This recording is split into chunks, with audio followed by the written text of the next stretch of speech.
my god.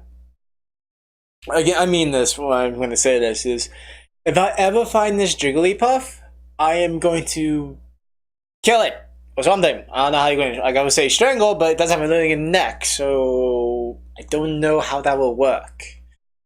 But I'm not even going to bother looking at my face, because I'm only going to assume that the bloody Jigglypuff that keep following me for God knows what reason, okay, already drew on my face. So I'm going to go to the next location, and I'll be right back.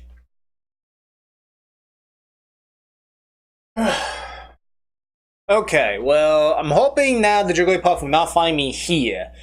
If so, don't know what's wrong with this Jigglypuff. I don't know why it keeps following me, but anyhow though, since I'm in this location, and this location is reminding me of the next typing I'm going to be doing, is the Rock type. So no further ado, let's get started. Number 10, Shuckles. Now, most of you guys are wondering why is Shuckles on my list. Mainly because I just think it's adorable, okay? I just like the design. It's very simple, but, you know, cute. You know, and I like it. It's adorable. I wouldn't really use it for battle or anything like that, but I mainly would get it because I just love how it is. It's just adorable to me. Plus, it does have really good defense, but that's the only thing working with it. Everything else, not so much. It has really bad speed, HP, attack, and special attack. The only thing that's really good about it is its physical and special defense. That's all. Number 9, Sudowoodo. Now, Sudowoodo's number 9 is mainly because, again, I love the design. I also love that it basically is a rock type Pokemon, but it tricks you thinking it's a grass type too. Like, when I first saw Sudowoodo, okay, in the game, I originally thought it was actually a grass type Pokemon, but they really pull a trick on you too with that. Because it is just a rock type, and I think that was really clever. I think, though, Sudowoodo should actually add the grass type thing to it, I think, my opinion. Or at least give it like another evolution where it actually gains the grass type. Just my opinion, really, on that one. Okay? But I just love Sudowoodo mainly because, again, it just tricks you thinking it's a grass type. Plus, again, I love the design of it. It just looks cute, adorable, and fun, actually, as well. Number 8, Golem. Now, Golem's number 8 mainly because, again, I love it very much. I like using it in battle sometimes, okay? But I do have some issues with it, mainly because it does have a lot of weaknesses, especially 2 of them where it's 4 times weaknesses, okay? And those weaknesses, a lot of you guys don't know. If you guys don't know, I don't know what's wrong with you. But for any of you guys that don't know, the 2 weaknesses 4 times are water and grass types. And yeah, basically, I wouldn't really use it in a competitive battle, really. I know there's a Alolan Golem, okay? But I like regular Golem a lot more than Alolan Golem, okay? Just me. I do like Electric types. Electric types are my favorite typings, but I just don't really like the design of it that much. So that's why I went with Golem, because I like that design a lot more than Alolan Golem. But that's me. Number 7, Lilligton and Solrock. Now, I'm kind of cheating with this one because I do think that technically the same Pokemon, okay? And they kind of have also similar stats. The only differences is that Lilligton is more of a special defender and special attacker, while Solrock is more of a physical attacker and physical defender. And another thing I want to mention too is I think Meteor should be like a pre-evolution of these two. And the way it can work, I would say, is, again, during the whole day and night thing, where it reaches to a certain level during the day or night, it evolves either to a Solrock or Lilligton, okay? And maybe another way I would say, probably right now, because I'm thinking this right off the bat right here, is using like a Dawn Stone and a Dusk Stone, okay? Like, that could be another way you can evolve it then. Number 6, Bastiodon. Now, Bastiodon is number 6 mainly because, again, I love the design of this. It looks really cool. It looks really bulky, too. And it actually is pretty bulky as well. It's really bulky in its physical defense, though, more than its special defense, but it's still pretty good nonetheless. Now, it does have a lot of good attack stats, basically both physical and special attacks. Okay? But I would still say it's a good Pokemon. Only problem is, too, it does have at least 4-time weaknesses to fighting and ground type. But I think it's a pretty decent Pokemon to use once in a while. For competitive, debatable. For the game, okay, I think. Number 5, Carracosta. Now, Caracross is a Pokemon I like very much, actually. I think the design is really good. It has pretty good stats, actually, where it has really good physical attack. Physical defense is really good, too, actually. It actually has also pretty good special attack, too. Not so much in special defense, but also, if you get a Caracross with the ability Solid Rock, it actually reduces super affecting moves against opponents' moves then, actually. So, it'll at least help it with certain weaknesses it has, actually, too. Okay? So, Caracross is definitely a Pokemon I like to use a lot, especially, I would say, more, not too much in competitive, but more in the in-games. Usually I have the Caracross from, like, when I get able to find one. Okay?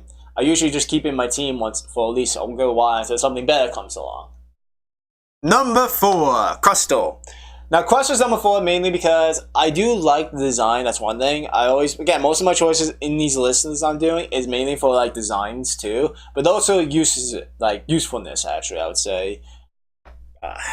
Number 4, Crustle.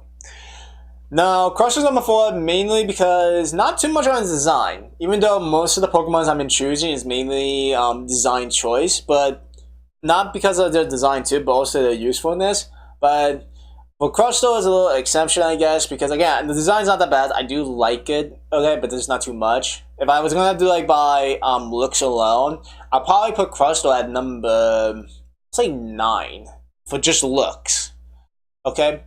But this is also about usefulness too, I would say. So for me, I'll put Crustle again at number 4, mainly because it does have pretty okay stats. It only has 3 weaknesses, only 2 times, of course. But also for stat-wise, though, I think it's pretty good. It has good physical attack, physical defense, pretty decent, I'd say, on special attack. Special defense, not so much. And speed, again, not the fastest, of course.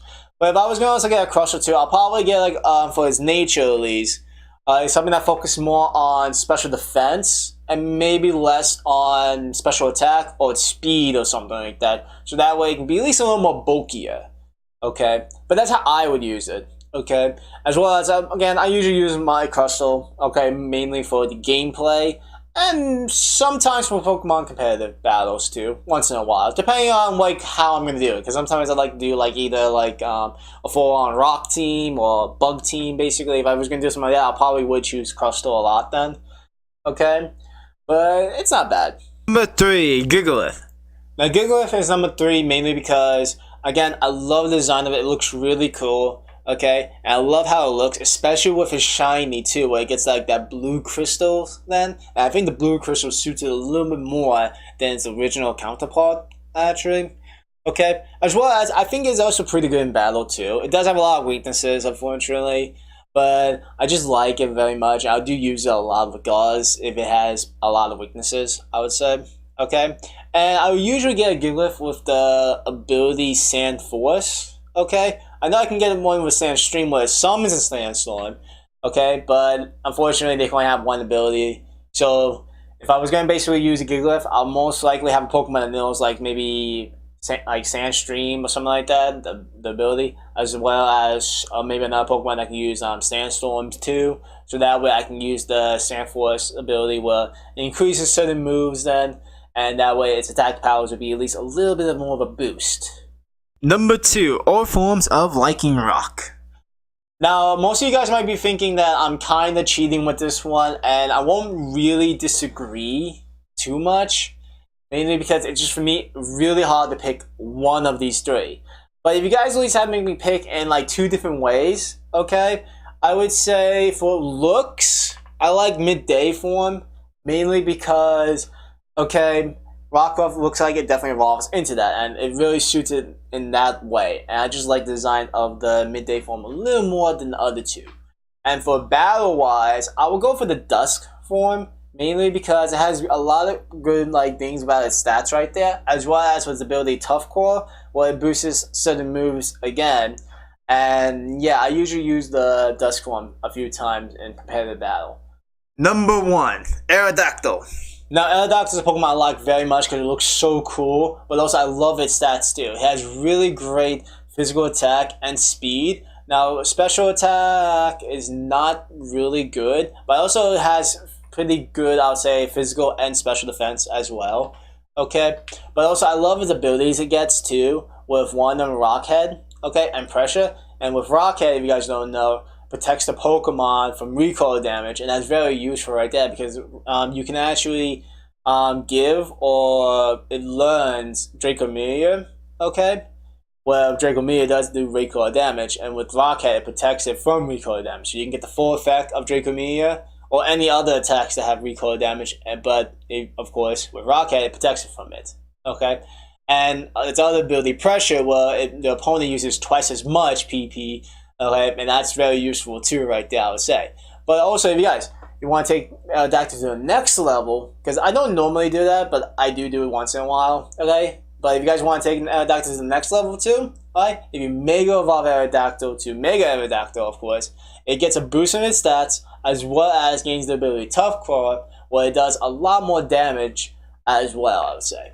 But anyhow, though, that was my top 10 favorite Rock-type Pokemon. If you guys agree or disagree, let me know in the comments below. But also, if you guys like this too, make sure you pounce on the like button too. Also, as well, again, if you guys are new to my channel, hit that subscribe button and the bell icon too, so you guys be notified when I upload new videos. God damn, I talk too much. But no further ado, this is Don Beast howling. Oh shit, why is this Jigglypuff following me? Oh my god. Path to go.